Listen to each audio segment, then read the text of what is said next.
சக்தியை நம்பி போகிறாள். தயவு என்ற சக்தியை நம்பி போகிறாள். எப்படி அவ சொல்ற பேச்சே அப்படிதான், அவ பேசுறதே அப்படிதான் இருக்கு பாருங்க. யாருடைய கண்களில் எனக்கு தயை கிடைக்குமோ அவர் பிறகே பொறுக்கி கொண்டு என்ன சொல்றா, ஆமா தடைகள் இருக்கு, ஆனா அந்த சக்தியில காட்டிலும் தயைன்ற ஒரு சக்தி இருக்கு. எங்கேயாவது அது கிடைக்கும் எனக்கு, அங்க போய் நான் பொறுக்கிட்டு வரேன். அப்போ தயை என்ற ஒரு சக்தியை நம்புகிறாள். அவ தயவென்ற சக்தியை நம்புறா பாருங்க. மற்ற சக்திகள்லாம் வேலை செய்து கொண்டு தான் இருக்கு, அவளை எதிர்க்குது, அவள் முன்னேறாம தடை செய்கிறது. ஆனா அந்த சக்திகளை காட்டிலும் அவளுடைய நம்பிக்கை எங்க? தயவுன்ற ஒரு சக்தி. எங்கேயாவது தயவு கிடைக்கும், அந்த தயவு கிடைச்சிருச்சுன்னா மற்ற எல்லா சக்தியும் அது மேற்கொண்டோம். அதை நம்பி நான் போகிறேன்.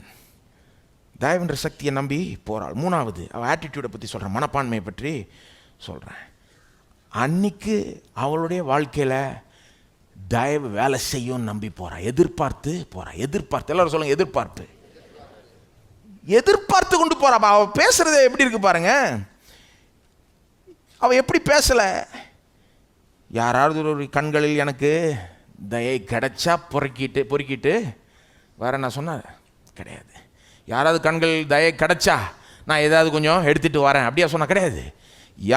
யாருடைய கண்களில் தயை கிடைக்குமோ எப்படி இருக்குன்னா எதிர்பார்ப்பு, பெரிய எதிர்பார்ப்பு. நிச்சயமா கிடைக்கும், எங்கேயாவது யாராவது எனக்கு தயை காண்பிப்பார்கள், அங்க போய் நான் பொறுக்கிட்டு வரேன், நிச்சயமா ஏதோ ஒரு இதோட வருவேன், தானியத்தோட.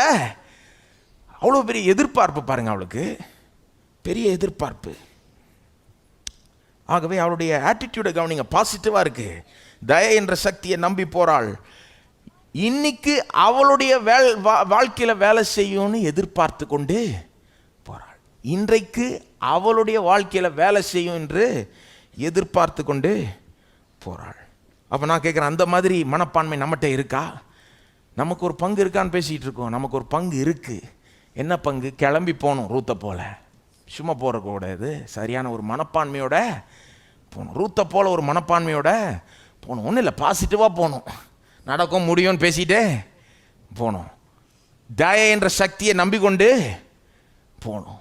ஆமாம், மற்ற சக்திகள்லாம் இருக்கு, புதிய சட்டங்கள்லாம் இருக்கு,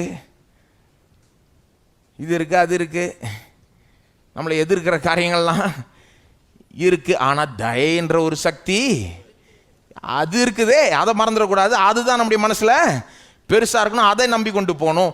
அது மட்டும் இல்லை, இன்றைக்கு என்னுடைய வாழ்க்கையில சென்னையில் 2018 இந்த தயை வேலை செய்யும் எதிர்பார்த்து கொண்டு